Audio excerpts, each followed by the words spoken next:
দেখুন, ছেলেমেয়েরা যখন নিজেরাই পছন্দ করেছে, আমরা আপত্তি করে কি করব? সংসার তো ওরাই করবে, ভালো মন্দটা ওরাই বুঝুক। এটা কিন্তু আপনি ঠিক বলেছেন ভাই, ওদের খুশিতেই আমাদের খুশি। আপনারা গল্প করবেন না মেয়েটাকে নিয়ে এসে দেখাবেন? তাহলে ভাই ওই কথাই রইলো, আমরা এখন আসছি।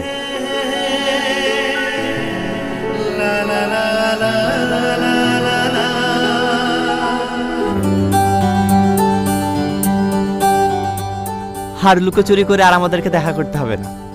এতদিন পর আমাদের মনের আশা পূর্ণ হতে চলেছে। সে তো পাবই। ওসব বাদ দাও, এমনি মজা করছিলাম। তোমাকে যে আমি আমার জীবন সঙ্গী করে পাচ্ছি, এর থেকে বেশি কিছু আর আমার চাওয়ার নেই।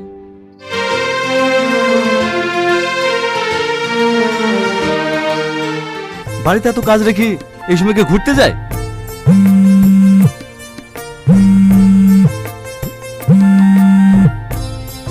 হ্যালো, কে?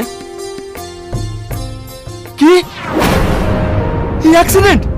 ঠিক আছে, আমি এক্ষুনি আসছি। কি গো, কার অ্যাক্সিডেন্ট হয়েছে?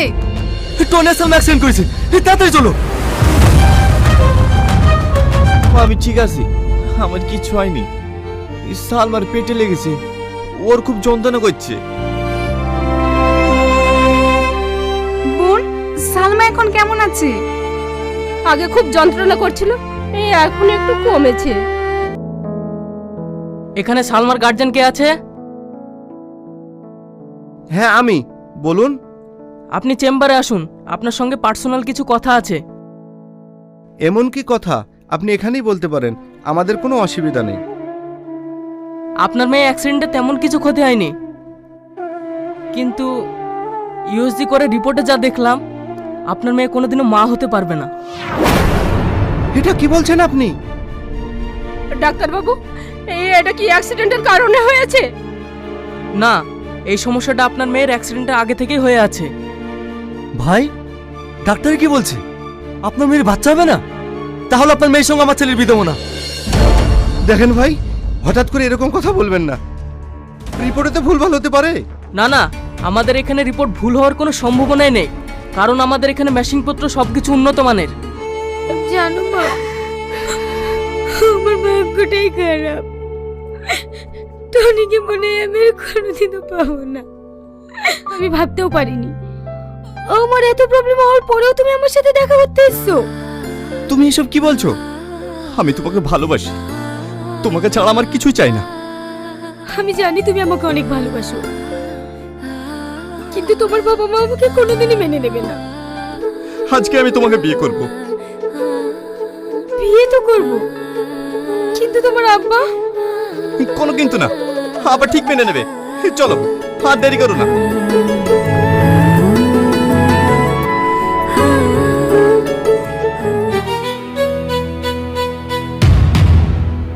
আব্বা,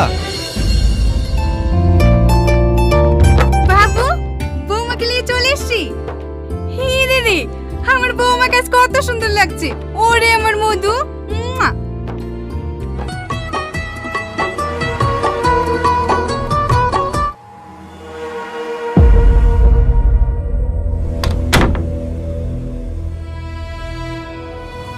এই বাজা, তুই কি করে ভাবলি আমার ছেলেকে ফাঁসিয়ে এই বাড়িতে রাজত্ব করবি? আমার বংশের প্রদীপ জ্বালানোর জন্য তোকে খুন করে জেলে যাবো সেও শিকার, কিন্তু তোকে এই বাড়িতে থাকতে দেবো না। আমার চুল ছেড়ে দাও মা, আমার ভীষণ লাগছে। কি ব্যাপার সালমা, তুমি কাঁদছো কেন? না না, তেমন কিছু হয়নি। দেখ না বাবু, বৌমাকে একটু ভালোবেসে আদর করছিলাম তো, তাই মার কথা ভেবে কষ্ট পাচ্ছে। এতে কষ্ট পাওয়ার কি আছে? আমি তো তোমার মায়েরই মতো। হে, টনির বউটা তো কি সুন্দর রে, একদম পুতুলের মতো। দেখতে পুতুলের মতো, জীবনে ছেলে পেলে হবে নাকি? ও বাজা। এ তুই কি বললি? আমার বৌমা বাজা? আমার বৌমা বাজা হলেও না আমার ঘরের লক্ষ্মী। এই বেরিয়ে যা আমার বাড়ি থেকে। এই চ, বাজা বলেছি বলে গায়ে ফুসকা পড়ে গেছে। এই বাড়ি তার জীবনে আসবো না। কি গো, তুমি বাড়িতে যে? আজকে আমার মামাতো বোনের অনুষ্ঠান হচ্ছে, তুমি মার সঙ্গে যাও নে? না যাইনি, সবাই যদি চলে যায় তাহলে বাড়িতে কে থাকবে? হাট পাগলি, তাই বললে হাই, চলো আমার সঙ্গে যাবে, রেডি হয়ে নাও। এই সবারই তো হয়ে গেল, এবার তুমি যাও, কিটটা দিয়ে আসো গা। না না, আমি যাব না। হাট, তাই বললে হয়? সবাই দিচ্ছে, তুমি না দিলে কি বলবে? যাও।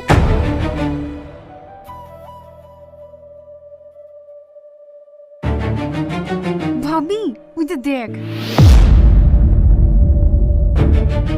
এই থামো, খবরদার তুমি আমার মেয়ের মুখে খিদ দিবা না, আমার মেয়েরও অমঙ্গল হতে পারে।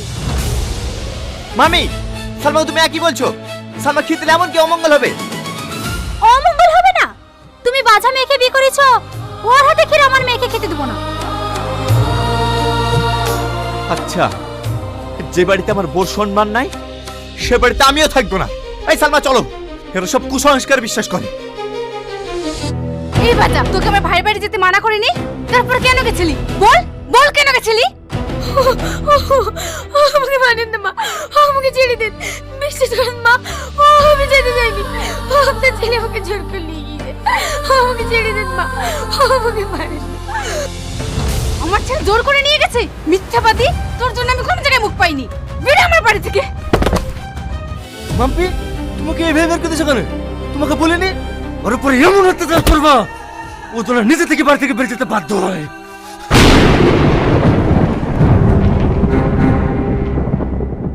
বাহ বাহ বাহ, আজকে তোমাদের আসল রূপটা দেখলাম। আমি অফিস যাওয়ার পরে সালমার উপর তোমরা এইভাবে অত্যাচার করো? ছি! কেনে কিভাবে অত্যাচার করি তোকে বলে না নাকি? না, ওই এমন একটা মেয়ে, তোমরা যদি ওকে সারাদিন অত্যাচার করো না, তবুও আমাকে একটা কথাও বলে না, শুধু বলে আমার শ্বশুর শাশুড়ি অনেক ভালো, আমাকে খুব ভালোবাসে। ওটা তো বলতেই হবে, ও বাজা, এইটুকুন অত্যাচার সহ্য করতে পারবে না।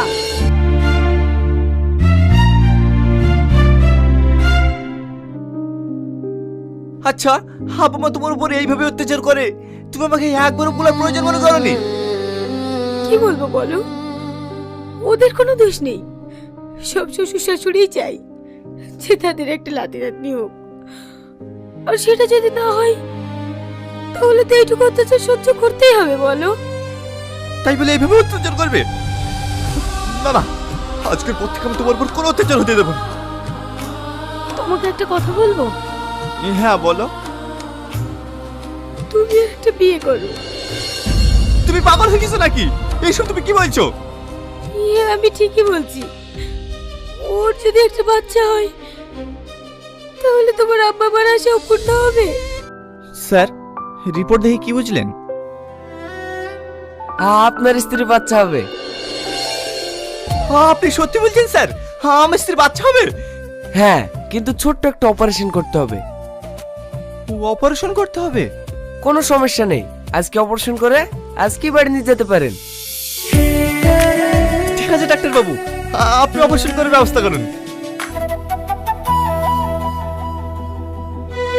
বৌমা, তুমি কেন কাজ করছো? তোমাকে কাজ করতে বারণ করিনি?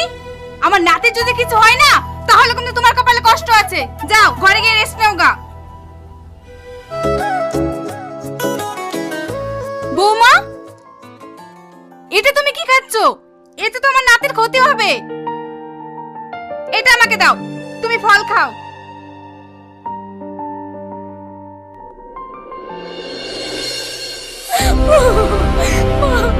আমি আর পাচ্ছি না মা।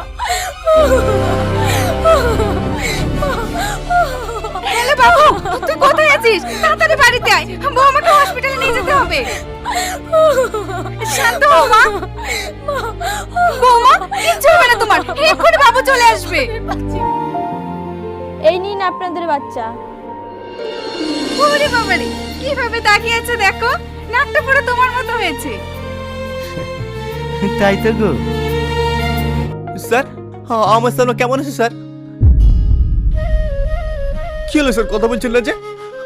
আমার সালমা ঠিক আছে তো স্যার? চুপ করেছেন কেন স্যার? আমার সালমা ঠিক আছে তো স্যার?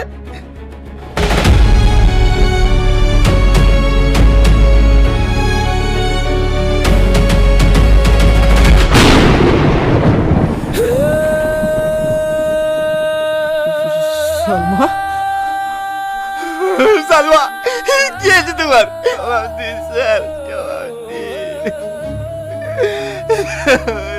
স্যার। তুমি শান্ত হও। আমি কেন যে তোমাকে মিথ্যে কথা বলেছিলাম তাহলে শোনো।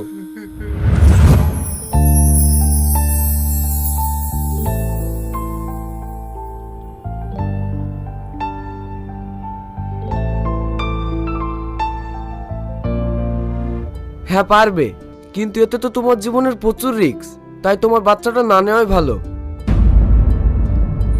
ডাক্তার বাবু, আমি আপনাকে ছোট বোন হিসেবে একটা অনুরোধ করছি, আপনি আমার কথাটা রাখবেন। ঠিক আছে বলো। বাইরে আমার স্বামী বসে আছে, ওকে বলবেন আমি মা হতে পারবো। না না, এত বড় মিথ্যে কথা আমি বলতে পারবো না।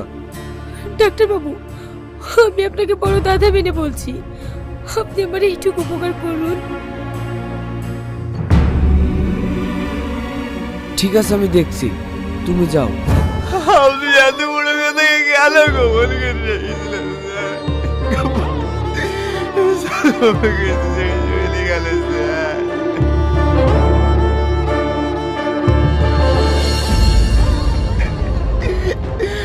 সালমা, আমাকে ছেড়ে যেতে পারো না সালমা।